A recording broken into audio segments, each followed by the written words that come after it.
Sebelum melanjutkan, jangan lupa subscribe dulu. Terima kasih. Bab 309, Victoria, hubungan kita sudah berakhir. Terdengar suara wanita yang familiar. Namun, suara itu bukan berasal dari Victoria, melainkan dari saudara perempuannya, Emily. Jordan menikmati perasaan bertemu kembali dengan orang yang dicintainya setelah sekian lama. Namun, setelah mendengar suara Emily, dia segera menarik tangannya dan mundur selangkah, seperti tersengat listrik. Untungnya, lampu di rumah tidak menyala saat itu, jadi tidak ada seorang pun melihat betapa canggungnya Jordan. Emily. Jordan tergagap. Dekat sekali. Kalau Emily memanggilnya sedetik kemudian, aku pasti sudah menciumnya. Jika Victoria melihat adegan itu, dia tidak akan bisa menjelaskan dirinya sama sekali. Jordan dengan panik menyalakan lampu di ruangan itu dan ketika dia melihat bahwa itu memang Emily, dia berkata, "Emily, apa yang kamu lakukan di sini? Bukankah ini kamar Victoria?" Jordan curiga Clinton berbohong padanya. Emily juga tersipu-sipu, dan sedikit terlalu takut untuk menatap Jordan. Dia berkata dengan canggung, "Ini kamar Victoria. Aku naik ke atas untuk mengambil sesuatu, tetapi begitu aku masuk, Victoria tiba-tiba memintaku untuk mematikan lampu. Di sini gelap dan saya menderita rabun senja. Saya tidak berani berkeliaran. Saya akan berdiri saja di sini." Jordan berkata, "Oh, begitu." Setelah Emily melihat Jordan, dia tiba-tiba tertawa kecil dan menggoda, "Jordan, kamu benar-benar hebat. Kamu benar-benar memanjat masuk melalui jendela untuk melihat adikku. Aku sangat menyukai alur cerita ini." Jordan menggelengkan kepalanya dan bertanya, "Di mana adikmu?" Emily menunjuk keluar dan berkata, "Dia ada di ruang tamu di lantai pertama. Cepatlah pergi dan mohon maaf padanya. Aku akan menunggu kabar baikmu." "Hei, apa kau butuh aku membawakan bantal lagi? Kalau Victoria memaafkanmu nanti, dia pasti akan naik ke atas untuk tidur." "Yah, kalian sudah lama tidak bertemu. Haha."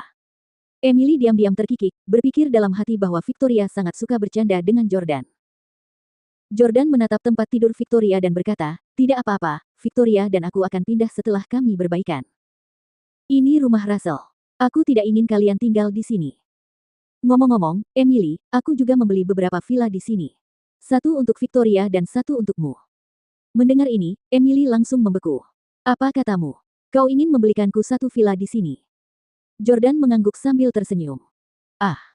Emily pun bersemangat dan langsung memeluk Jordan. Ia bahkan mencium pipi Jordan dan berseru, "Terima kasih, Jordan. Kamu yang terbaik." Merasa sangat canggung, Jordan dengan panik menyeka bagian pipinya yang baru saja dicium Emily. "Jika adikmu melihat itu, dia akan mengabaikanku bahkan jika aku menghabiskan sepanjang malam mencoba meyakinkannya." Namun, Emily sangat berani dan liberal. Ia berkata, "Haha, tidak apa-apa, aku sudah menghapus riasanku dan aku tidak memakai lipstik. Ayo, lanjutkan." Jordan memeriksa cermin itu dengan hati-hati lalu berjalan keluar, hanya setelah memastikan bahwa Victoria tidak mungkin mengatakan apapun. Di luar ruangan masih gelap. Jordan menyalakan senter ponselnya dan perlahan menuruni tangga. Ia lalu berbisik di villa yang kosong, "Victoria, aku di sini." Ketika Jordan sampai di ruang tamu di lantai pertama, Victoria yang sedang duduk di sofa juga akhirnya mengeluarkan remote control dan menyalakan lampu di ruang tamu. Lampu menyala dan Jordan melihat Victoria lagi. Dia tampak jauh lebih kurus kali ini dibandingkan saat mereka bertemu, tetapi dia tetap anggun seperti sebelumnya. Victoria mendongak untuk melihat Jordan, tetapi setelah melihatnya, dia mengalihkan pandangannya dengan pandangan sinis sebelum berkata, "Ini rumah Russell. Dilarang keras bagimu untuk menerobos masuk seperti ini." Jordan tidak menyangka Victoria akan menegurnya atas perilakunya begitu mereka bertemu. Jordan tahu Victoria pasti kesal padanya, jadi dia segera bergegas untuk memegang tangannya. Dia berkata, "Victoria, aku minta maaf karena tidak bisa menghabiskan waktu denganmu akhir-akhir ini. Ini salahku. Tolong jangan marah padaku lagi, oke?" Victoria menepis tangannya dan berkata dengan dingin, "Tuan Stelle, tolong hargai dirimu sendiri. Aku tunangan Russell sekarang." Jordan menunduk dan tiba-tiba memperhatikan cincin yang dikenakan Victoria di jari manisnya saat ini. Saat dia melihat cincin itu, hati Jordan hancur gelombang. "Cincin ini, bukan yang kuberikan padamu. Apakah ini dari Russell? Apakah kau benar-benar setuju dengan lamaran Russell?" Victoria sebenarnya telah menyetujui lamaran Russell. Pernikahannya dengan Russell bukanlah lelucon. Dia serius ingin menikahi Russell. Victoria tidak berani menatap langsung ke arah Jordan. Sebaliknya, dia mengalihkan pandangan dan berkata, "Ya, aku akan segera menikahinya." Hati Jordan terasa sangat dingin. Ia tidak pernah menyangka bahwa suatu hari ia akan melihat wanita yang sangat ia cintai, mengenakan cincin kawin pemberian pria lain di jari manisnya. Jordan sekali lagi meminta maaf kepada Victoria. Victoria, apakah kamu bersikap seperti ini karena anak-anakku? Saya dapat meyakinkan Anda bahwa baik anak Hailey maupun anak Lauren tidak dapat mewarisi harta keluarga saya. Hanya anak-anak kita yang berhak mewarisi asetku. Apakah itu cukup? Victoria berkata dengan dingin, aku tidak akan punya anak denganmu. Jordan mulai bertanya-tanya apakah itu karena Victoria mengetahui bahwa dirinya tidak subur. Bagaimanapun, Victoria sudah berusia 30 tahun dan telah menjadi simpanan Russell selama 3 tahun.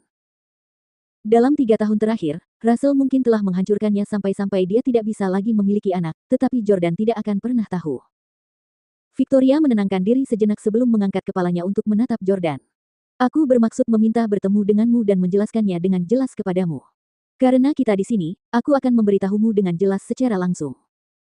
Jordan, hubungan kita sudah berakhir. Kita sudah putus dan tidak akan ada akhir yang baik untuk kita. Kau dan aku hidup di dunia yang berbeda. Kau berasal dari keluarga kaya, sedangkan aku hanyalah seorang yatim piatu tanpa ayah.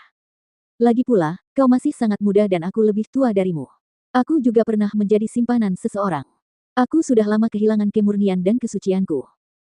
Lagi pula, kamu sekarang punya anak dengan 2 wanita lain yang masih muda dan cantik, dan juga terlahir dari keluarga kaya. Sebaiknya kamu tetap bersama ibu anakmu dan memberinya keluarga yang lengkap. Ketika Jordan mendengar kata-kata Victoria, dia tidak bisa menahan amarahnya. Victoria, omong kosong apa yang kamu bicarakan? Kau ingin aku putus denganmu dan kembali bersama Hailey Camden. Kau tahu kan seberapa sering dia menyakitiku. Adapun Lauren, dia memang wanita yang luar biasa, tapi aku tidak punya perasaan apapun padanya. Tidak ada wanita di dunia ini yang bisa dibandingkan denganmu. Victoria, aku tidak pernah terganggu dengan masa lalumu, jadi bisakah kamu berhenti berkutat pada masa lalu?